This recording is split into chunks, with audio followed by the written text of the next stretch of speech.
What's up, Chris? How you doing? Man, I'm doing great, man. I appreciate you inviting me on the show. It's been kind of cool to get to know your story a little bit over the last even couple weeks when you reached out to me and just trying to, see what Jake's takes are all about. And and you're doing some big things, so it's fun to be a part of it. And I'm ready to talk a little ball with you. Nah, I appreciate that for real. Like, I really love that, and just it's so awesome to have you on my show. Obviously, it's a big honor for me to get to talk some football with you, and yeah, it's gonna be good for sure. Absolutely, let's do it. Actually, I had one of your teammates on my show this year. My guy Neville Gallimore. He's Okay. the goat. He's a Yeah, character. I love that he man. uh he made meeting rooms and in the locker room a lot of fun this year. He's a good dude. He's always got the jokes, always got something fun to Exactly. He say. knows that he knows how to bring the right vibe. That's for sure. Absolutely, absolutely. He's awesome. He's awesome. We're gonna talk about your game specifically, but I just gotta ask you like basic about the Super Bowl. Like first off, like where'd Yeah. you watch it? How was the food? Was it a good chill? Yeah, I was right here. This is my basement I'm in my home, and I watched it with a couple buddies and my wife. I got two daughters who stuck around until right about halftime and then went to bed. But man, we just did the typical pizza, wings, buffalo chicken dip, uh, and it was pretty chill. It was a good game. I mean, as a defensive guy, I was I loved that, at least that first half. But man, the Seahawks defense is crazy. Just how they Incredible. flew around. They were blitzing like crazy, and to see that team and Sam Darnold really kind of continue to ascend this whole season, it was. I was happy for him. I was happy for those guys to get back to the top of the mountain. I was legit about to say how incredible that Seahawks defense was. Like Drake May looked so uncomfortable on every snap. Seattle had 7 sacks. You said they were blitzing all night, which was for sure. Do you think that was one of like the most impressive performances you've seen from a defense? And why couldn't New England like adjust to this? Yeah, I mean, especially when you look at like a guy like Drake May, who was, he was fighting for an MVP award. He came in second to Stafford by only a vote, I think it was, and he looked like he was, starting his first game in the league.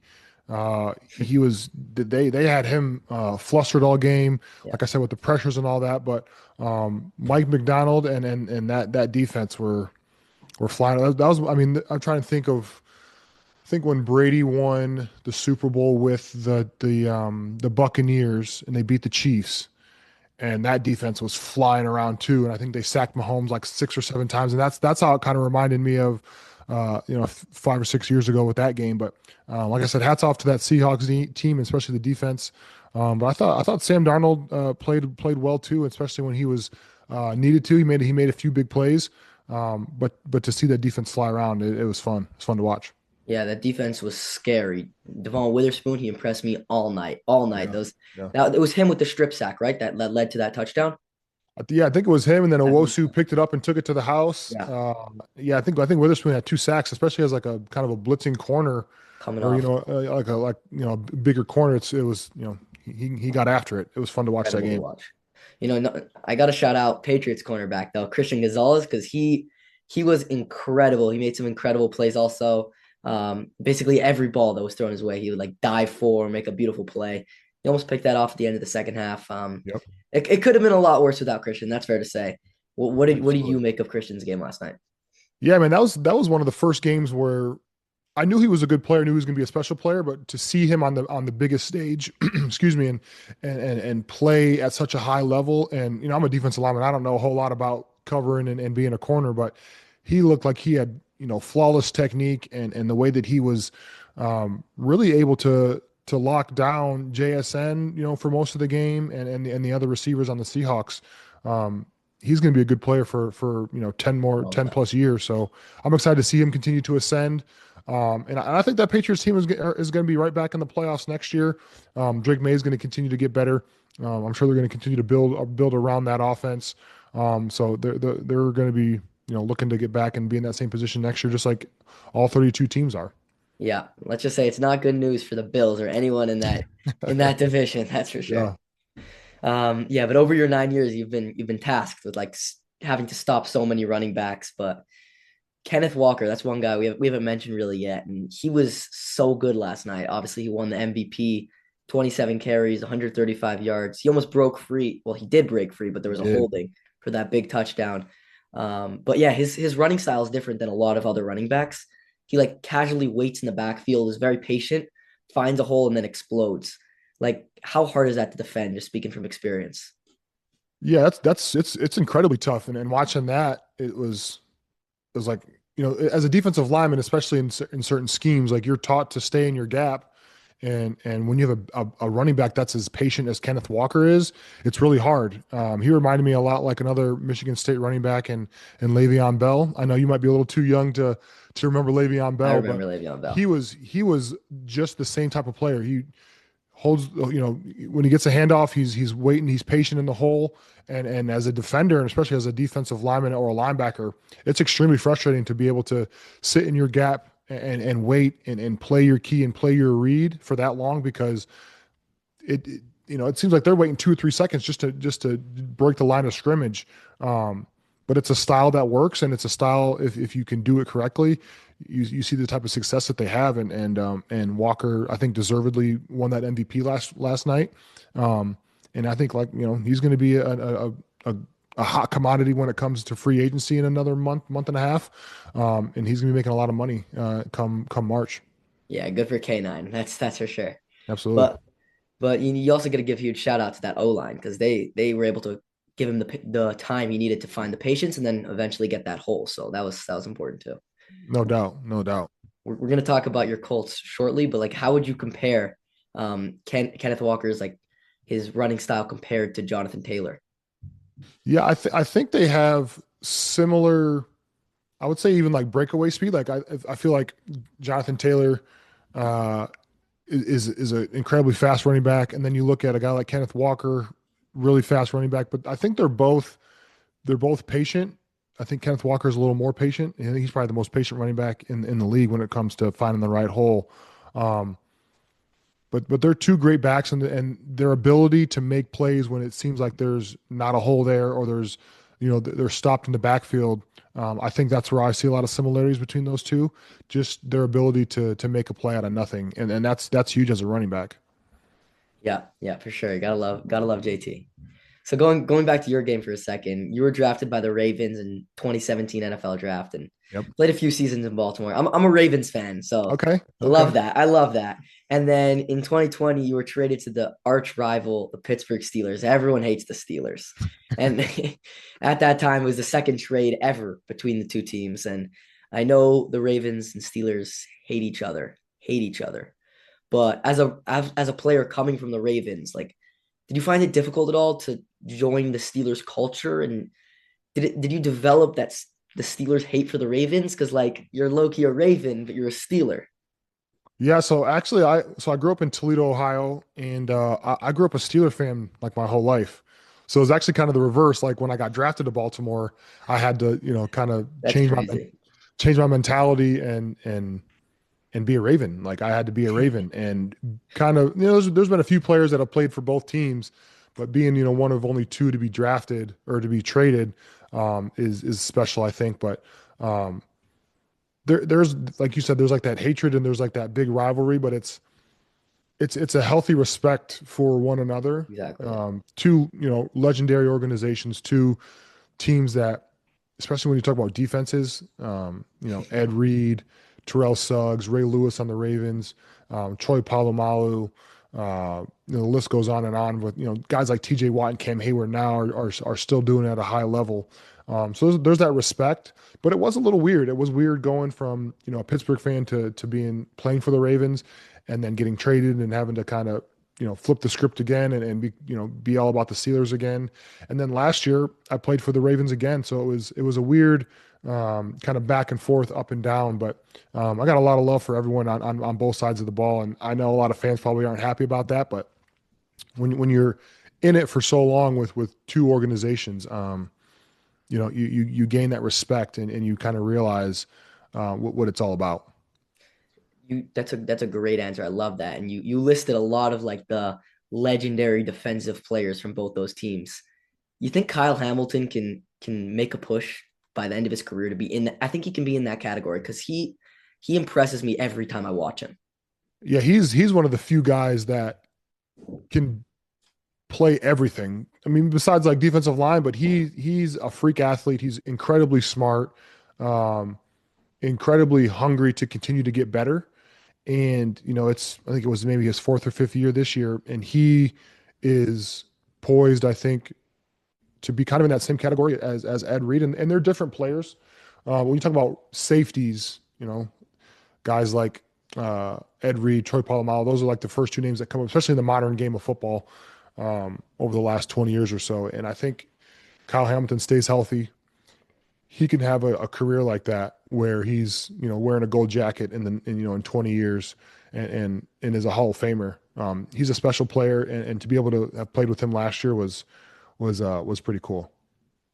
Yeah, yeah, it must have been sick. I want to ask you about playing with Lamar because you also played with him last year too, and Yeah. he's a nightmare when he's playing against you. Like when you were with the Steelers, probably a nightmare, but when you were on his team, you for sure loved him because how would you not? And this past year, yeah, he was injured. He had a little bit of an off year according to some, but in your opinion, you think he's still an MVP quarterback? Yeah, absolutely. I mean, when he's healthy, I mean, he's top three, I think, in the league when it comes to quarterbacks. Who would you put in with him in the top three? Mahomes and Man, Allen? I mean, obviously Mahomes. Mahomes has three Super Bowls. Josh Allen, he's a guy that when Yeah, you talks about those type of players, Josh Allen and Lamar, those are the guys that need to kind of get over that hump when it comes to Super Bowl and playoff wins. Um, but I mean, top five quarterbacks, like not barring injuries, it's is Mahomes, Allen, Jackson. I mean, Stafford is still doing it at almost 40. yeah, And you can throw in, obviously Drake May. You can throw in a guy like Trevor Lawrence who came up, big this year. He had an unbelievable year. Um, there's a lot of guys kind of sitting in like that 5 to 10 range when you talk about top 10 quarterbacks, but I think Lamar is top three, and he could be number one any year. He's a special player with the things he can do with his legs and his arm.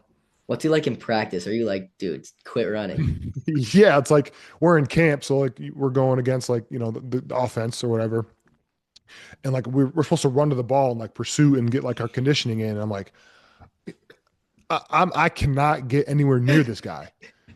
Like he's 30 yards down the field, and if I'm the one that has to catch him, like we're in trouble anyways.